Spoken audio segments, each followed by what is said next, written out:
नमस्कार. श्री स्वामी समर्थ. उन्हाळा इतका वाढलाय, की नाश्त्याला किंवा जेवायला सुद्धा तेलकट, तिखट असं काहीही खावंसं वाटत नाही. त्यामुळे आज मी एकदम हलका-फुलका असा नाश्ता बनवतेय.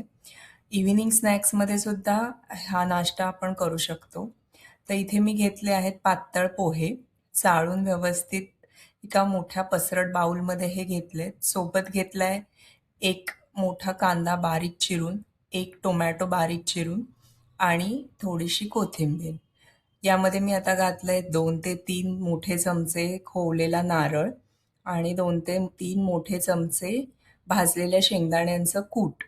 सोबत मी घालत आहे मीठ, 1 चमचा साधारण मीठ आणि यामध्ये तिखट असलेलं मिरची पावडर. एव्हरेस्टचं मिरची पावडर मी घातलंय इथे. 1 लिंबू पिळतीये आणि आता हे सगळं छान मिक्स करून घ्यायचंय आणि हे असंच्या असं 5 मिनिटं ठेवून द्यायचंय. एकीकडे फोडणीची तयारी सुरू केली आहे. फोडणी पात्रात तेल घेतलंय 3 पळ्या.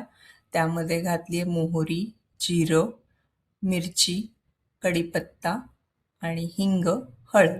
ही सगळी फोडणी छान तयार झाली की या पोह्यांवर घालायची आहे. कांदा, टोमॅटो यामुळे पोहे थोडेसे मऊसर होतात आणि आता हे सगळं कालवून घ्यायचं आहे. सगळं छान मिक्स झालं की खाण्यासाठी तयार आहेत झटपट होणारे दडपे पोहे.